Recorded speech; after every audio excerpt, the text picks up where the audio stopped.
Avec Danny Dubé ce soir à la rubrique Les Coachs. Comment ça va, Danny? Écoute, je me régale.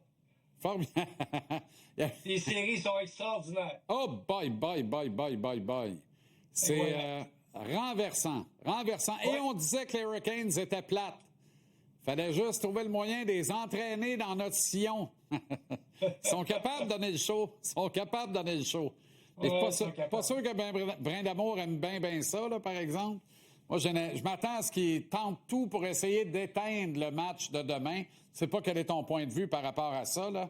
Mais en même temps, tu veux me parler de Mitchell Marner. Il est dur à arrêter, ce petit gars-là, là. C'est sensationnel, là. Moi, je le vois gagnant du Conn Smythe, même s'il soulève pas la Coupe Stanley, Danny.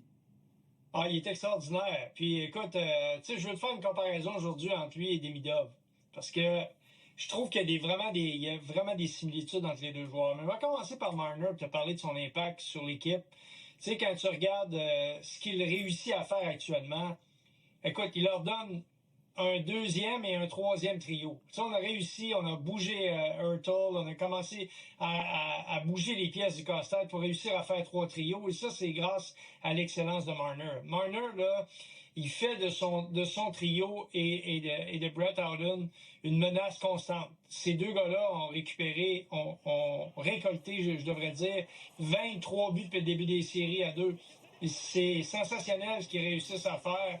Et moi, je trouve que ça donne énormément de valeur à la présence de Marner dans l'alignement des... on le savait là, que c'était un bon joueur, mais tout le monde disait, ouais, on va voir en série, on va voir ce que ça va donner en série. 54% des passes jusqu'à maintenant sur les buts de Howden viennent d'une passe de Marner. C'est pas rien, là. C'est plus de la moitié. Alors, il y a quelque chose qui se passe et Howden a retrouvé ses repères alors que c'est un joueur qui, au départ, a semblé être un joueur décevant, qui a connu sa meilleure saison très, très tard en carrière. Et pourtant, c'est plus qu'un but par match à deux gars depuis le début du parcours éliminatoire, Danny. C'est Et absolument... c'est 25 buts le trio au complet. Ben oui, ça n'a pas de sens. Ça n'a pas de sens, mais il y a une troisième roue dans le carrosse, là, visiblement. Même on l'aime bien pareil, là, tu sais, ça fait un job. Ouais. Alors, c'est ça. Maintenant, est-ce que, dans quelle mesure on peut vraiment établir un point de comparaison entre Marner et un gars comme Ivan Demidov? Ben, ils n'ont pas le même âge. Moi, je trouve, tu sais, quand même, il y en a un qui a des meilleures qualités défensives. Marner, tu sais, il joue à des avantages. C'est un top dans la Ligue nationale. Ça, faut pas perdre ça de vue. Mais, lorsqu'on regarde les habiletés avec la rondelle, si on parle d'offensive, là, j'ai comparé les deux gars à leur première saison. Je peux pas comparer un gars de 29 ans avec un gars de 20 ans, là. Fait que j'ai pris la première saison dans la Ligue nationale des deux. Non, mais écoute, ça s'invente pas, là. Wow. Ça s'invente pas, ça, là. Renversant. Puis là, je tiens à dire, là, il n'a pas joué avec Austin Matthews, là. Non, on le sait, on a remarqué. Tu sais, quand même. On a remarqué. Alors, tu sais, je vois des similitudes au niveau du talent des deux gars, en termes de vision de jeu, en termes de créativité. C'est des passeurs exceptionnels. C'est vraiment des gars qui sont hors normes. Ils voient les choses avant que ça arrive. Ils font les choses différemment. Ils ont leur signature. Puis ils perdent pas de vue qu'à 20 ans, écoute, Demidov, c'est encore un gars gêné, là. Il est arrivé à Montréal, c'est une autre langue. Pour lui, là, il est pas comme Marner qui a commencé sa carrière dans son patelin, dans sa langue, dans une situation où il était déjà adulé, attendu, l'enfant chéri. Quand il est arrivé à Toronto, rappelle-toi comment c'était Mitch Marner. Wow! Oui. Tout le monde attendait Mitch Marner, avec raison. Mais il reste que c'est un contexte qui est totalement différent pour Demidov. On a vu que le début de ce qu'on va voir de Demidov, et moi je pense que la comparaison, en ce qui concerne les talents de passeurs, en ce qui concerne l'offensive des deux gars, c'est deux gars qui produisent environ 70% de leurs points sur des passes, donc c'est des fabricants de jeu. Est-ce qu'un gars comme Alex Newhook pourrait devenir le Howden de Demidov? Écoute, c'est pas exclu, là. Regarde bien ça. Les 7 premières saisons de Howden, il n'a pas atteint les 20 buts. C'était sa 7e saison qu'il a atteint le plateau des 20 buts, 23 buts. En 5 saisons déjà, à la 5e saison, Newhook, il atteint ça. 15 buts en 55 matchs, 15 buts et cette année en 13, également en 42 matchs, voilà. Donc, c'est des chiffres impressionnants quand tu regardes ça. T'sais? Fait que moi, je pense que ce qu'on va voir, c'est l'émergence d'un gars comme Newhook. S'il demeure, bien sûr, avec Demidov. Demidov, c'est le catalyseur. Tu sais, tout à l'heure, je t'écoutais parler de Kapanen. C'est sûr que le Canadien réalise que Kapanen, ses 22 buts, ça a beaucoup à voir avec le talent offensif de Demidov. Ça, c'est clair. Évidemment. Mais ces gars-là, il faut que tu leur donnes une chance. Ils ont eu une bonne saison. Moi, je pense que Newhook a des préjugés très favorables pour lui avec la saison, plus les séries qu'il a eues. S'il n'avait pas été blessé, je suis curieux de voir combien de buts il aurait marqué aux côtés de Demidov et Kapanen. Puis c'est un gars qui a beaucoup amélioré sa défensive. Il était toujours dans le négatif avec le Canadien jusqu'à cette année, alors que là, il y a eu une fiche positive de plus 9 sur 42 matchs quand même. C'est très, très bien, là. Fait que, il y a beaucoup de choses qui militent en faveur de la patience, là, tu sais. Dire, faut voir jusqu'où on peut aller avec Newhook, parce que ce duo-là, c'est un duo extrêmement intéressant. Bien, effectivement, il n'y a aucun doute. Hein? Un vieux sage disait « Rien qu'à voir, on ne voit rien ». Là, il y a beaucoup d'affection de la part des dirigeants du Canadien pour Alex Newhook. C'est un gars que, tu sais, avant cette année, Danny, là, et tabarouette, fallait que je pogne ma swing pour le trouver le fun. Cette année, j'aime sa pression en repli, le fait qu'il utilise sa vitesse, même en repli, pour appliquer de la pression au porteur, pour tuer des jeux. Tu sais, son picking est très bon, s'améliorer. On dirait qu'il tente de se trouver une identité pour avoir une carrière intéressante dans la Ligue nationale.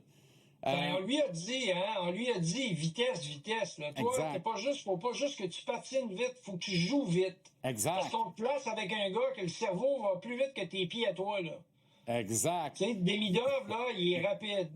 Il est rapide dans ses décisions avec la rondelle, etc. Et, tu sais, quand même. Est-ce que c'est ça qui fait que des fois, Newhook a l'air un peu d'un foin sur des séquences? Tu penses que le cerveau de Demidov va trop vite pour ses pieds à lui? Parce que des fois, là, j'ai l'impression qu'il commet, Danny, des boards qui ont les allures d'une absence. Tu sais, quand tu fais une absence momentanée, là, des fois, j'ai l'impression qu'il fait ça dans le feu de l'action. Puis en même temps, je disais à la blague à tout le monde, mais ça coûte jamais rien. Tu sais, Doc fait une petite gaffe, ça coûte un but, ça coûte un bras, une jambe.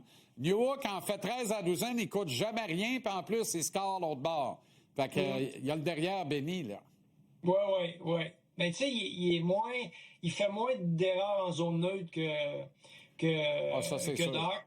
Il comprend un peu plus ce qui se passe. Oui, mais il y a plus de vitesse sur son trio.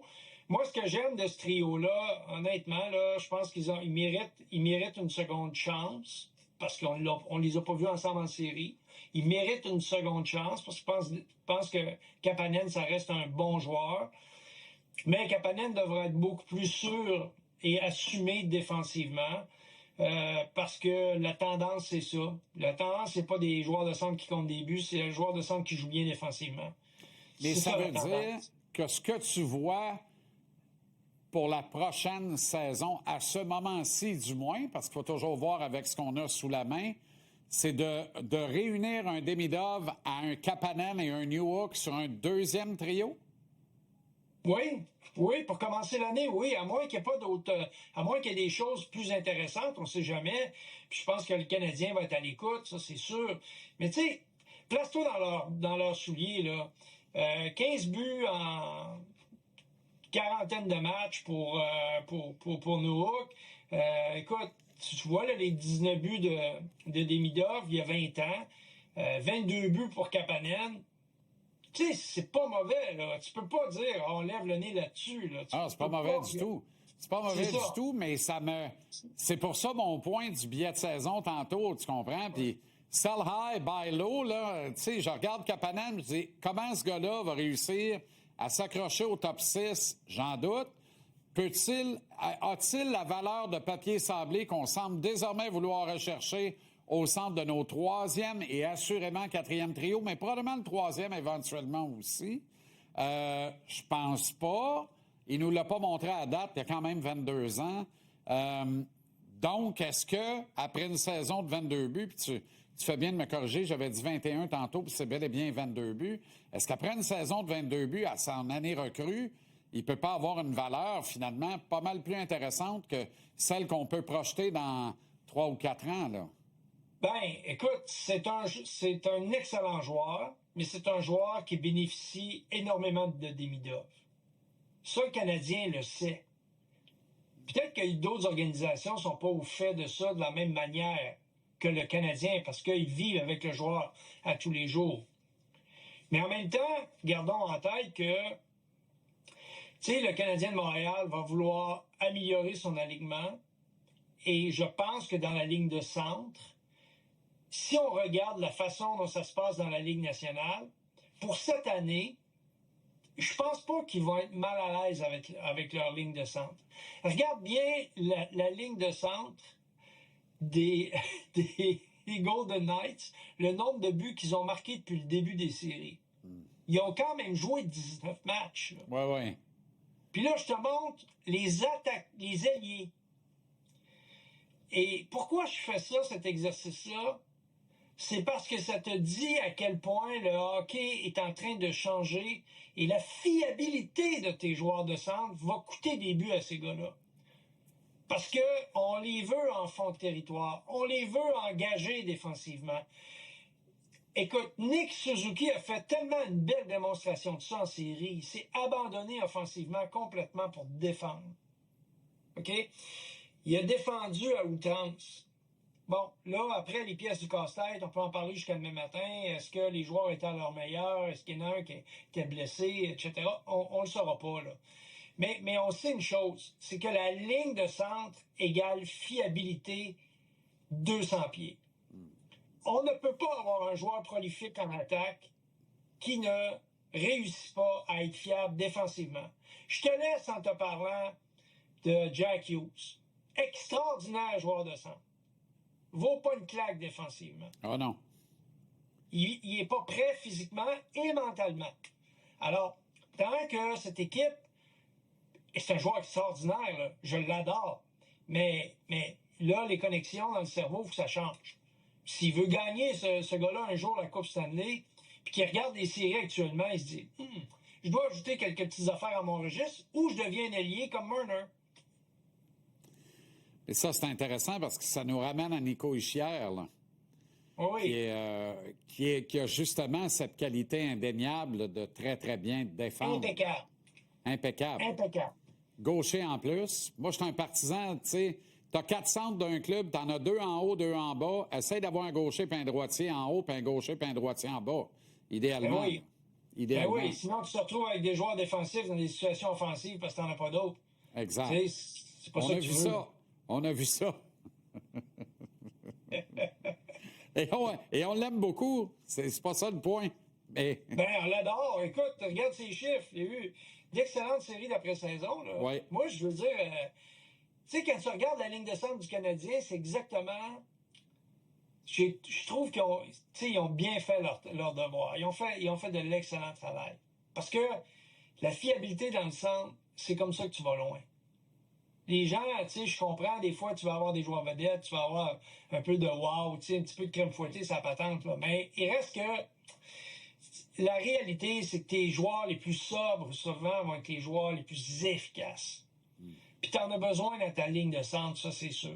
Mais je te rejoins à 100%. Tout à l'heure, j'ai peut-être ton billet et tes propos en ce qui concerne un défenseur droitier. Tu sais, on a besoin d'un peu de méchanceté, là. On est fin, là. On a besoin d'un peu de méchanceté. Ça, je pense que c'est un constat qui est assez évident. Et puis, tu sais, pour le reste, écoute, tu écoutais nommer tous les jeunes joueurs là, qui frappent à la porte, puis tout ça. C'est pour ça qu'il faut faire attention. Parce que, en concluant, je veux dire, lorsque tu regardes Howden jouer actuellement, c'est un ancien premier choix de Tampa Bay. Qu'on a échangé pour avoir un joueur c'est parfait, là, c'est une grosse transaction à l'époque avec les Rangers, là, pour avoir McDonough et JT Miller. Mais il reste qu'aujourd'hui, ce joueur-là est devenu le joueur qu'il devait devenir. Oui. Fait que des joueurs, échanger des joueurs à 20, 21, 22 ans, pas sûr que c'est une bonne idée. À moins que tu sois vraiment prêt pour gagner la Coupe, ce que Tampa Bay a fait. Ou que tu en aies trop aussi, puis tu ne sais plus quoi faire avec. C'est quasiment notre situation. Mais certains Comme chez diraient, des Théodore. bons joueurs, tu n'en as jamais de trop. Oui, comme chez Théodore. Lui, il y avait trop de bons défenseurs à Anaheim. Ouais, ben T'as oui. jamais trop de bons défenseurs. Jamais. Jamais. OK, le coach. Merci, Danny. Bonne soirée.